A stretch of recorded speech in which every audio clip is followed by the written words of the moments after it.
తర్వాత సహకారం అండి, కోఆపరేషన్ సెకండ్ సి.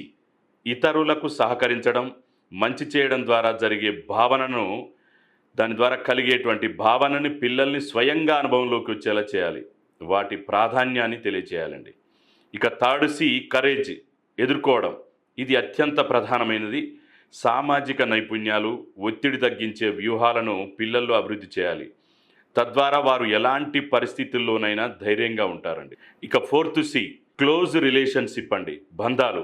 కుటుంబం, స్నేహితులతో సన్నిహిత సంబంధాలు భద్రంగా ఉన్నామన్నటువంటి భావన కలుగజేస్తాయి కాబట్టి, పిల్లలు తమ భావాలను వ్యక్తీకరించడానికి, సమస్యల పరిష్కారాలను కనుక్కోవడానికి ఇది ఉపయోగపడుతుందండి.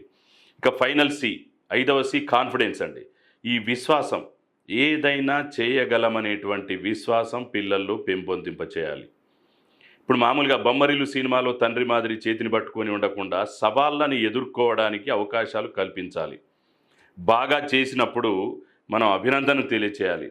కాబట్టి ఈ విధంగా పిల్లల యొక్క వికాసం, పిల్లల వికాసం, వ్యక్తిత్వం రూపొందించుకొనడంలో ఈ 5 సీస్ గనక మనం తల్లిదండ్రులం ఫోకస్ చేస్తే ఖచ్చితంగా పిల్లలు ఆరోగ్యకరమైనటువంటి వాతావరణంలో పెరగడంతో పాటు, మనం పిల్లల్ని పరిపూర్ణులుగా, పర్ఫెక్ట్ రేపు సిటిజన్స్‌గా మనం వాళ్ళని డిజైన్ చేసి, వాళ్ళు ఏ విధంగానైతే కెరీర్ బిల్డప్ చేసుకుంటాడో దానికి ఇయన్నీ గూడా దోహదం చేస్తాయండి. కాబట్టి ఈ 5 సి విటమిన్స్‌ని మనం ప్రధానంగా దృష్టిలో పెట్టుకొని తల్లిదండ్రులు ఇప్పుడున్నటువంటి పరిస్థితులు, మనం ఎదుర్కొంటున్నటువంటి సవాళ్ళని మనం అధిగమించాలంటే ఈ 5 సి విటమిన్స్ పిల్లలకు వాళ్ళని అడాప్ట్ చేయాలండి. ఇంజెక్ట్ చేయాలి మైండ్‌లో. చేసినప్పుడు ఖచ్చితంగా పిల్లలు పర్ఫెక్ట్ సిటిజన్‌గా తయారవుతారు. ఎలాంటి అచ్చరం లేదు. ఓకే అండి. Thank you. మరొక అంశంతో మళ్ళీ కలుద్దాం.